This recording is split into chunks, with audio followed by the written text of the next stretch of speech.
Et si tout ce que vous pensiez savoir sur l'administration Trump reposait sur une base de manipulation, de chantage et de contrats secrets avec les figures les plus notoires du monde? Choc, non? Mais la dernière fuite des fichiers Epstein révèle quelque chose de bien plus sombre que de simples crimes sexuels. Et voici le retournement de situation. Ces documents suggèrent l'existence d'un réseau d'espionnage impliquant Vladimir Poutine, des oligarques américains et une toile de personnalités politiques, tous œuvrant ensemble pour saboter non seulement la démocratie des États-Unis, mais aussi celle de l'Europe. Et là où ça devient encore plus personnel, c'est que ces bombes sont directement liées à Donald Trump. La question qui se pose maintenant est: qu'est-ce qui a vraiment été caché et pourquoi cela devrait-il vous intéresser? Restez avec moi pour découvrir jusqu'où cela va et à quel point ce réseau est profondément ancré. Ce n'est pas une simple histoire de crime sexuel, loin de là. Les derniers fichiers Epstein ne révèlent pas seulement des actes horribles, mais une vaste conspiration dont nous n'avions qu'un aperçu. Et pourtant, ce qu'ils révèlent va bien au-delà de ce que vous pouvez imaginer. Une implication directe de Donald Trump, des connexions avec la Russie de Vladimir Poutine et un réseau d'espionnage mondial manipulant les plus puissants du monde. Vous vous souvenez quand Hillary Clinton parlait de Trump comme étant le poupée de Poutine? Eh bien, cette histoire n'est pas une simple accusation politique. Les documents confirment que Trump n'est pas seulement un spectateur dans cette guerre d'influence. Alors, qu'est-ce que cela signifie vraiment pour lui, pour vous, pour notre démocratie? Que cachent ces connexions qui étaient supposées rester secrètes? Regardez attentivement. La vérité pourrait bien bousculer vos convictions les plus profondes. Et voici la première preuve qui va tout changer. L'implication de Trump dans cette affaire n'est pas une simple rumeur. Selon les derniers documents, son nom apparaît des milliers de fois dans les fichiers Epstein. Oui, des milliers de fois. Mais attendez, ce n'est pas tout. Ces fichiers ne révèlent pas seulement ses liens avec Epstein, mais aussi ses connexions avec les réseaux d'espionnage de Poutine. Comment cela est-il possible? Ce n'est pas une coïncidence. Epstein, cet homme détesté et tristement célèbre, n'était pas simplement un trafiquant de sexe. Non, il était un acteur clé dans un jeu beaucoup plus vaste, un jeu qui visait à manipuler les élites mondiales. Et Trump? Il n'était pas simplement impliqué, il faisait partie de ce réseau. Pourquoi n'en parlons-nous que maintenant? Qu'est-ce qui a été caché pendant tout ce temps? Cette question va vous hanter. Ce n'est pas une simple histoire de corruption ou de trahison, c'est un complot de manipulation géopolitique qui nous concerne tous. Ce que vous devez comprendre maintenant, c'est que tout cela ne s'est pas passé en dehors de notre portée. Cela fait des années que ces informations dormaient dans les archives du gouvernement, ignorées ou volontairement mises de côté. Pourquoi? Parce que des intérêts puissants ont tout fait pour étouffer la vérité. Ce n'est pas un incident isolé, c'est un schéma qui se répète. Cette affaire de manipulation n'est pas seulement un problème de sécurité nationale, c'est un problème mondial. Imaginez un instant, vous avez une puissance étrangère dirigée par Vladimir Poutine, utilisant une figure aussi détestée qu'Epstein pour obtenir des informations compromettantes sur les leaders mondiaux, y compris le président des États-Unis. Et pendant ce temps, les autorités, qu'elles soient républicaines ou démocrates, choisissent de détourner les yeux. Pourquoi?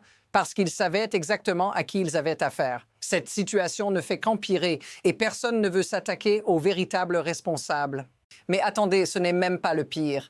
Voici où ça devient vraiment dérangeant. Les preuves montrent que Jeffrey Epstein n'était pas seulement un simple acteur de cette conspiration. Non, il était l'élément central de cette opération. Il a utilisé ses liens avec des femmes russes pour infiltrer les cercles les plus élevés du pouvoir. Il a orchestré des réunions secrètes avec des gens proches de Vladimir Poutine, collectant des informations compromettantes, jouant un rôle clé dans la manipulation des élites mondiales. Mais le plus troublant dans tout ça, Epstein n'a jamais été inquiété. Pourquoi? Parce qu'il savait qu'il détenait des secrets qui pouvaient anéantir des carrières, détruire des vies et manipuler des gouvernements. Et là où ça devient vraiment effrayant, c'est qu'il a continué à agir en toute impunité, bien après son prétendu suicide. Que savons-nous vraiment de l'implication de Poutine et de Trump dans tout cela? Que cache-t-il vraiment? Et pourquoi personne ne semble vouloir répondre à ces questions?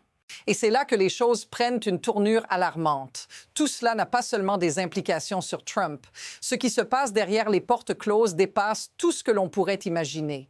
Des liens directs entre des puissances étrangères, des oligarques et des figures politiques américaines.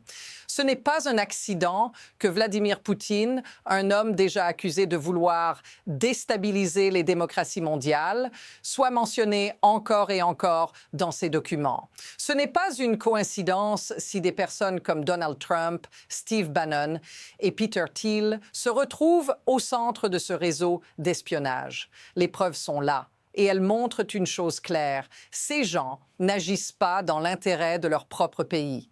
Ils manipulent, ils infiltrent et ils déstabilisent tout. Mais la vraie question qui se pose maintenant est pourquoi n'avons-nous rien fait à ce sujet? Pourquoi ce système de chantage et d'espionnage a-t-il été toléré pendant tout ce temps? Si ce n'est pas un signe que la démocratie est en danger, je ne sais pas ce que c'est. Ce que vous n'avez probablement pas réalisé, c'est l'ampleur de la manipulation. Ce n'est pas seulement un jeu de pouvoir entre quelques élites mondiales. Non, c'est un jeu de manipulation de masse, un jeu de déstabilisation de démocraties entières.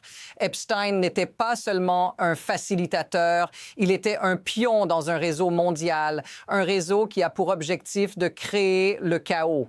Et voici la partie la plus dérangeante. Ce réseau ne se contente pas de manipuler les dirigeants, il joue aussi avec les émotions et les décisions du public. Prenez Brexit, par exemple. C'était un autre coup monté pour diviser, pour affaiblir l'Union européenne, et ça a marché. Epstein, Thiel et d'autres ont collaboré pour faire éclater des tensions dans des pays déjà fragiles. Ce qui se passe maintenant avec Trump, c'est simplement le prolongement de cette stratégie.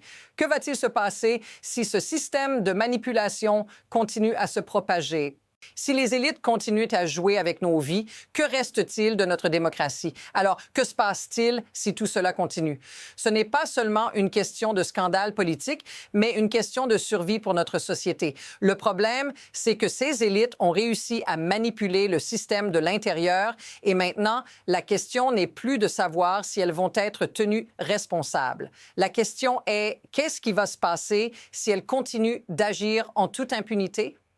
Et si tout cela mène à un bouleversement plus grand encore? Vous avez des figures comme Trump, Bannon et Thiel qui ne se contentent plus de jouer au jeu politique habituel. Ils transforment ce jeu en une bataille pour prendre le contrôle complet, pour renverser l'ordre mondial établi. Et pendant ce temps, le public, pris dans le tourbillon des événements, n'a même pas conscience de ce qui est en train de se jouer en coulisses.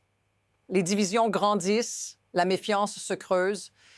Que se passera-t-il si les États-Unis et l'Europe, ces bastions de la démocratie, tombent sous le contrôle de ce réseau de manipulation mondiale? Ce n'est pas juste une question d'avenir, c'est une question de choix, résister ou sombrer dans l'obscurité. Mais voici la réalité la plus dure à accepter. Tout cela est bien plus vaste que ce que vous pensiez. Les implications de cette manipulation ne concernent pas seulement les figures publiques, elles affectent directement vous, moi et chacun d'entre nous. Ce réseau, qui s'étend à travers les continents, utilise les failles de notre système pour maintenir un contrôle invisible. Vous pensez que vous êtes à l'abri? Vous vous trompez. Ce qui se passe maintenant dans les coulisses a des répercussions qui, à terme, influenceront vos choix, vos libertés et même votre manière de vivre. Parce que ces puissants, qu'ils soient en Russie, aux États-Unis ou ailleurs, ont un objectif commun: déstabiliser nos démocraties pour mieux les contrôler. Ce n'est pas seulement une histoire de scandale politique ou de chantage, c'est une attaque frontale contre la liberté. Et si vous vous demandez encore comment tout cela est possible, la réponse est simple: à cause de notre inaction, à cause de notre incapacité à reconnaître le danger qui se cache sous nos yeux.